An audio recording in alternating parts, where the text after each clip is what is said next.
Funny phrases stenciled onto darkened city walls, tiny habitats for animals that regularly slip your mind, and enough patterns to drive just about anyone crazy. Oh, and monsters too. Well, that last one might not apply to everyone, but it sure applies to the works of Canadian cryptid creator Trevor Henderson. In the oft-ignored corners of mundane places and everyday spaces lurk creatures of unimaginable horror, and he brings them to life regularly with his pen and tablet. So let's get right to it. The top 5 newest Trevor Henderson monsters 2021, part 3. Coming in number 5, owl with human mouth and hands. This idea has been on the back burner for a while, eh? In early 2019, Trevor tweeted out a text-only idea for a creature. Quote, "I stop and speak into a small portable recording device. Owl with human mouth and hands." End quote. Obviously, this funky idea stuck with him because here we are in 2021, reaping the rewards of said fascinating image. Before we get into the details of this creature, just imagine for a moment, if you will, walking outdoors and having a perfectly average day. Then a man stops up next to you, raises a portable recorder before his face, and speaks those words. Personally, I'd be worried I'd run into the thing for the next few weeks. Sounds like the work of a mad scientist with a penchant for fusing people parts to predatory animals. Somewhere in his basement there's a wolf with human teeth and maybe a fox with some decidedly less furry ears. Yikes. But you know what? I'd watch that movie. Back to the creature at hand though, or should I say, hands. This hideous abomination is everything that I want to avoid at all costs. Owls are classic spooky creatures to begin with, often associated with paranormal creatures of the night, Halloween, and general creepy ambiance. So adding in some very upsetting alterations only makes them that much scarier. What does it need those huge mitts for anyways? They're good at hunting their prey as is. One has to assume those extra digits are for hunting a new kind of prey. Larger, harder to handle, better at struggling free of its grasp. Do you think this thing hunts humans? Maybe that's it. The more people it kills, the more human it becomes. I'm not claiming that that's what actually happens, but if you ever see somebody with particularly owl-like eyes, maybe walk the other way. Running full tilt is probably a good call too. Lastly, I want to discuss the final human detail here. This owl does not have a beak, it has a gaping maw full of bloody human teeth. Honestly, I can deal with it as long as it keeps this portal open in the wide open position presented in this picture. If it smiles, might never sleep again. Coming in number 4, Warehouse Stranger. There are few places on planet Earth that match the otherworldly vibe of a discount furniture warehouse. Any wide open monument to capitalist overproduction tends to share that eerie feeling of being somewhere that you probably shouldn't be. Exciting and fun to explore, but definitely not somewhere you should spend more than a few hours per month. Really, any liquidation-based business gives off this aura. It might seem as though sticking around too long is bad due to psychic damage, or maybe the chance of getting locked in because the employees don't care to check every corner before leaving, but there's another potential danger: being followed by a stranger. And a stranger that looks like this, no less. I've got a whole lot of questions about this figure, lurking between the love seats and sectionals. Where did he come from? Why an empty discount furniture warehouse? And what's up with his head? And that head query leads me to making a connection between Warehouse Stranger and a few other mask-wearing creations. In part 2, we talked about Mr. Mask, who seems to have some pretty similar features, and there are a few other Henderson cryptids that also share their lanky stature and oversized domes. Are they related? Why do they inhabit these odd, otherworldly spaces? It's hard to even tell if they're dangerous or not, which might actually add to the disturbing quality. According to Trevor, a balance between goofiness and scariness is key to a good monster, and you know what? I see that. This lad is gonna follow you around the store, keeping a consistent distance at first, but getting closer over time. He thinks he works there, but nobody can be quite sure if he's trying to help you out, or if he knows you're not gonna buy anything and just wants you to leave. Just don't scuff any of the upholstery and you'll probably be fine. Coming in number 3, an office worker.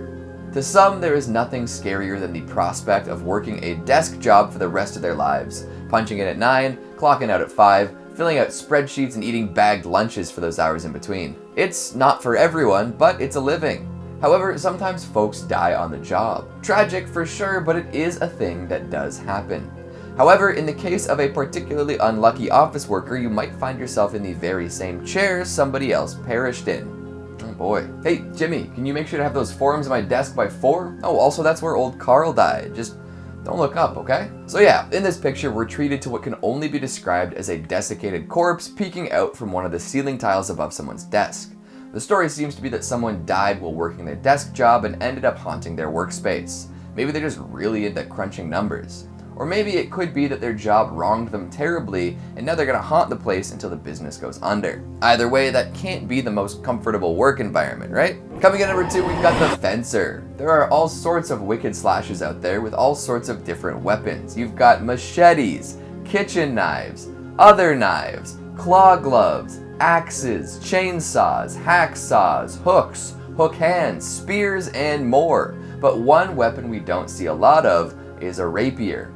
I suppose the generally stab-friendly sword isn't all that good for slashing, right? Well, there is Graduation Day, where someone ends up being decapitated by a fencing foil somehow, and then there's that music video with Jake Gyllenhaal, but still, a movie maniac in full fencing gear could be a blast and a half, as evidenced by this red and blue soaked render done up by Trevor Henderson. Just a whole lot of great details here, from the mood-heavy lighting to the perfectly plucked eyeball at the tip of the sword. I always found fencing gear to be a little odd looking, and this just confirms it. A lunatic chasing down co-eds in lame armor would be slasher gold. Hell, we've already got some concept art here. Back to the red and blue light, this would definitely fit in well with Giallo classics. I'm actually surprised that there isn't an Argento flick featuring a fencer, it just makes sense. The perfect mix of horrifying and kinda silly, with a bunch of great opportunities to spill extremely red blood.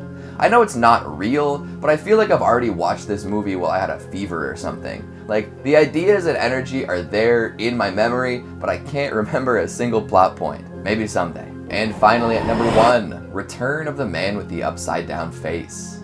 He's back. And he's ready to bear witness to more terrible tragedies. You might be familiar with this particular cryptid as he makes pretty regular appearances in Trevor's work. There's one hell of a backstory too. This figure makes appearances in the background of many awful events. It's said that he feeds off the negative energies of people, and in order to keep that food coming, he causes plenty of pain and death. If you look at a picture taken just before a catastrophe, there's a good chance you'll see the man with the upside down face somewhere amongst the subjects. He's never seen at the time, but will inevitably show up in the photo. For a long time, he only seemed to appear in black and white ones, possibly giving people hope that he was a relic of the past. Unfortunately, as this latest appearance shows, he's still alive and kicking, even in full color. The picture in question was apparently taken a month before the two subjects disappeared without a trace, too. So it begs the question, how many images preceding unfortunate events contained his flipped visage? So keep an eye out and do your best to double check your photos. If you see him in one of yours, it's time to be extra careful. How does one person put so much terror into the world? I don't know if I have a good answer for that, but damn am I glad he does. There are so many excellent creatures willed into existence by Trevor Henderson, and it's always a blast to explore and find out more about each one. So, what'd you think of the list? Do you agree with my picks? Are there any new creations I should discuss? Make sure you let me know down in the comments. Speaking of comments, let's take a look at some of your more hilarious ones from the top 5 horror movies that deserve your attention. Ace Hole says, this is the best channel on YouTube. I have found so many gems from here. I just picked up Color Out of Space. Thank you, Keegan and fam. Hell yeah, glad we could be of service. John Garrison says, if you watch Possessor, make sure you rent or buy the unrated version. Good call, John, get those extra bits. David Boss Knight says, say raunchy again. Raunchy. Spooky Buzzy says, after finally watching The Howling on Shudder after so many years, it deserves more attention. The creature effects in that one are unmatched. Just don't go into the sequel expecting anything. Kristen Sather says, Pontypool's one of my favorite horror movies, but it hardly gets mentioned, so thanks for a perfect synopsis of it there. It's a wild one for sure, and I'm still saying folks should go in blind. And that's all the time we have for today. I'm gonna hop in this unmarked van that just pulled up. Thanks for watching, and I'll see you next time.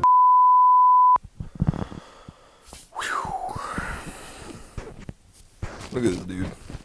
Look at him. Just look at him. Shout out Trevor Henderson. Making some cool shirts. Support artists, guys. Don't just buy all your crap from Hot Topic. Alrighty. Let's get it.